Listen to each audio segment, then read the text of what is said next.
Hello, everyone. I'd like to give you a brief overview of the basics of how to use Schoology for those of you who are interested. So the first thing is the web address is schoology.com. This can be accessed off of the Sewanaka homepage as well.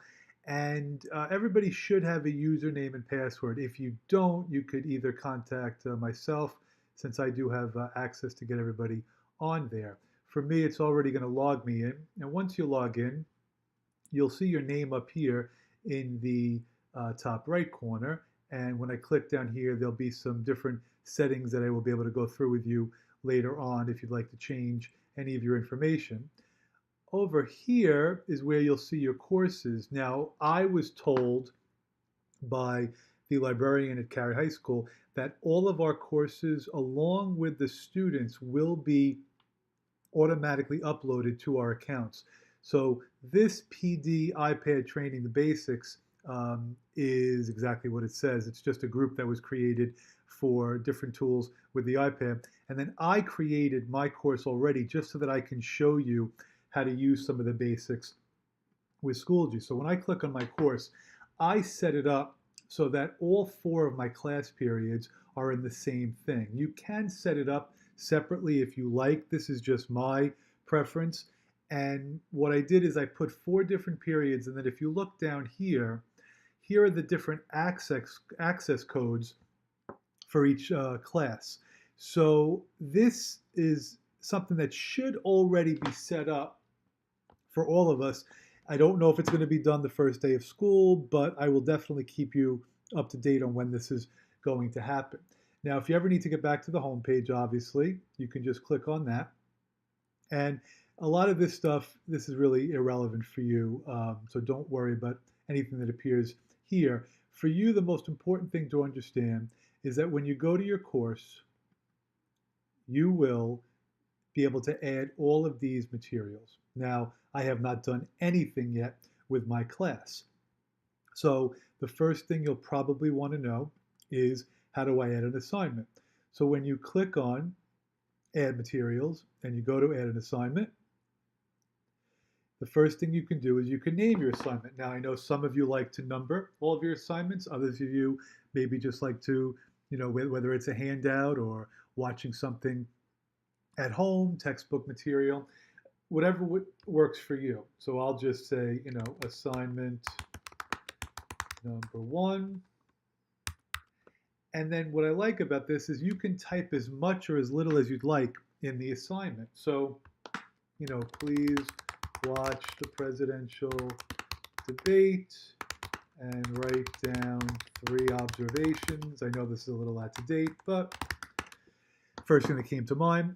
You can, use all the rich elements here. You can bold it, italicize it, anything that you would be able to do in a Word document. You could add a link if you'd like to, change the size, anything you want to the assignment. Sometimes your assignment might be a full paragraph. Sometimes it might be 1 line. Down here, if you would like to add a file to your assignment, so you might have, I hope people are going to become accustomed with Google Docs. I've been very fond of using that in the last year or so. If you have a file on Google Docs, you can upload that there. If there's a link to something, I probably should open these. So if you have a link, you can copy the web address, that's the URL, copy and paste it right here for you. You can attach a link to the homework. So maybe you might have an article that you want them to read off of, Washington Post. Here, the file will be from your desktop. So if you are using the iPad, it's good to have everything saved on the iPad, and you can just upload that link, that file there. Now this, I don't know what this is, resource. I'm going to say I don't know what that is, so don't worry about it right now. If you wanted to put audio or video recording, that is not something that I do. I know the music teachers have been doing that, but I would probably skip that. And I do not know what the external tool is either. Now, understand that Schoology is a learning management system that does also have a gradebook component. In our school, we're not using that yet. I really do hope one day that we integrate eSchool completely with Schoology, I think that we will all be very happy because then you could just grade everything on Schoology and it would be integrated into eSchool together. But for now, you'll need to just note that it's an ungraded assignment when you do so. Semesters should stay the same for everybody. And then here, if you have multiple sections, I'm sorry, it already says all sections.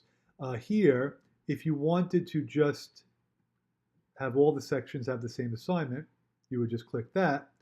If you wanted to customize it for just one class, you could do that as well. I think the default is going to be all sections. And then you can put a due date. So we'll just say Friday, the 8th, and you could actually put the time. Now, the time is really good if it's something you want the kids handed in online. And let's just say, for example, you want them to write the opening paragraph to an essay, and you want them to submit it to you online. You could say to them, it's due at 9 p.m. on Thursday. When they hand it in, it will actually tell you if they handed it in by 9 o'clock. If not, it will say late under their name. When you go down here, I don't think really any of us are going to individually assign assignments, but you could if you wanted to. Again, I'm skipping all the learning objectives. Submissions enabled is what I was just referring to. It allows you to have the kids submit the assignment on this page. We don't need anything with that. And comments, if you'd like kids to make comments under the assignment, you can click that. If you, will just leave it like that. If you click it, it'll be disabled. And then you create the assignment. And this is how it'll appear both on your page and on the student page. Now, what I do like about Schoology is if every teacher were to use Schoology, then for the students, each of his or her assignment for all of the classes would appear on their same home page. So even when they clicked on a calendar, it would have all of the assignments for them. Something that one of the 7th grade teachers noted last year, when you assign something and it's due on Friday, that's where this is going to appear on the calendar. So if the student clicks on it, they can read the assignment. Be aware of that. I don't think it should be a big deal, but it's not, students have to know that it's actually Thursday night's homework due Friday. I'm not sure how many of us do homeworks that are due the next day or if you have longer term assignments, but that's just something to be aware of. So that is the basics for setting up an assignment. Now, the next thing you can do is you could give the kids a quick quiz or a test. And I would think for those of us who have iPads in the classroom that this might be a helpful tool. So let's say you wanted to just do a quick 5-question quiz. Remember, maybe it's Regents Review. I know many of us do a nice little quick 10-question quiz in the beginning of the period. So you can type this quiz, we'll say constitutional amendments. And again, we have to do ungraded only because we're not using the gradebook component. All sections, and we're doing it in class that day. I'm just making these things up. And now and it's out of 100 points, and now we create the test.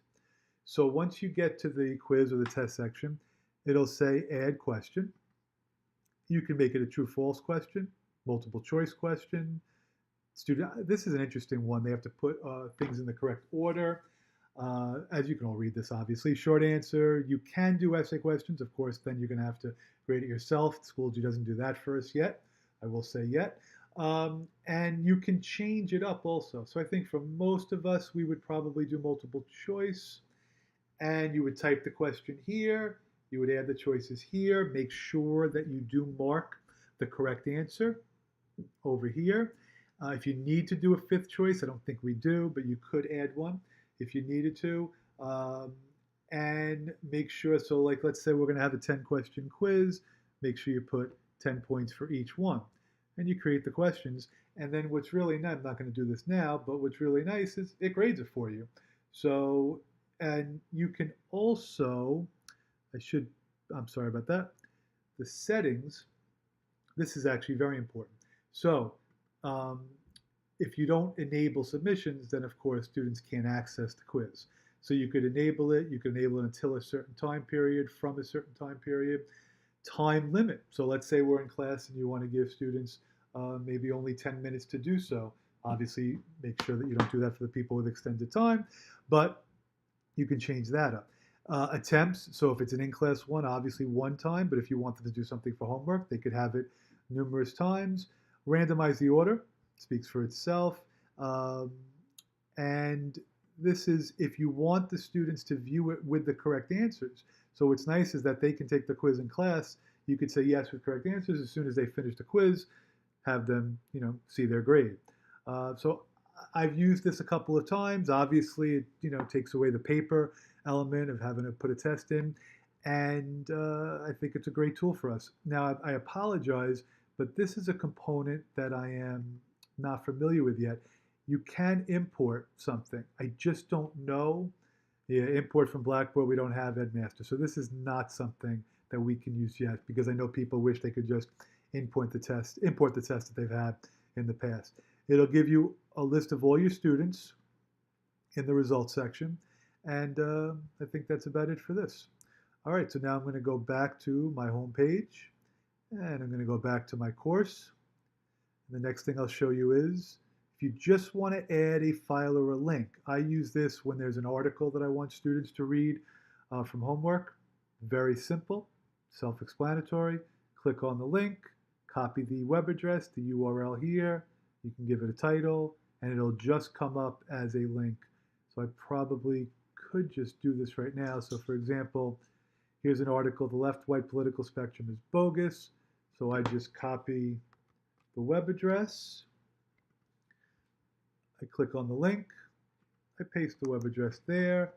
I'll title it The Left Right Political Spectrum is Bogus. I will add it, and then it just appears as a link. It actually shows it's from The Atlantic, like this. And there you go. Kids can read the article.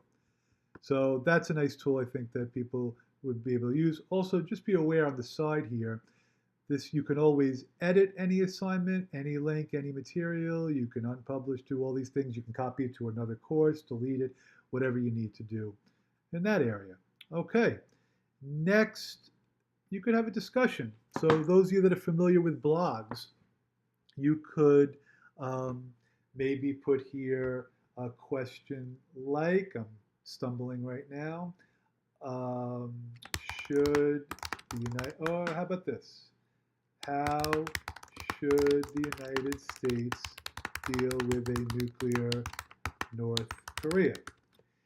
And I probably should have not done it this way. How should the United States deal with a nuclear armed North Korea? Please post your comments below. And we'll just make the title North Korea. So what the students can do is they could have a blog discussion. And again, you can grade this. It's nice. Just sit in front of your iPad and just give it whatever it is, however you grade your homeworks. So if you want to add a file, if you want to add a link to this, maybe you want to have them read an article about North Korea before they do this. It's all the same here. And then there's one other thing that you should be familiar with that I am not ready for yet. Oh, I apologize for that. There's a way to not allow the students to see other people's posts until the student posts it. But I'm going to have to get back to you on that right now, how to do that. But anyway, so here is the question, and the student would just write the comment right here, post it, and you're good to go. All right, next thing on the list is, I don't think any of this here you would need, okay? Now, for those of you who are super organized, or for those of us like myself who are not and should be, you can add folders to your page. So let's say you want to put homework in one folder, Those of us who remember the study skills days, we can color code them. So you can make it a certain color, and this will be, for all homework assignments. Same thing, the sections are all of that is good. So now I create a folder, and since this is a homework assignment, if I want to, I can just scroll it into, or I can do this, I apologize. Click on this, move to the homework folder. So now it could all go in there. So then if you want to create another folder, add folder, you can do readings. Just something that you might want, okay? All links to newspaper articles. And same thing. So there's readings. Click this, move to readings. And done. So that's just the basics. Schoology does a lot more, and I do think once you get used to it, you'll feel comfortable. As you get closer to the end of the year, if you have used Schoology, then you'll be interested in the resources where you can store your entire semester or year's work and put it into your personal file. There are, like I said, there are some apps that you can access, but I don't want to overwhelm people. I probably should have planned this out better, but I'm doing it on the fly anyway. But I'm available for anybody who wants help, and I wish you the best of luck. And now I got to figure out how to stop my recording. All right, good luck, everyone. Take care.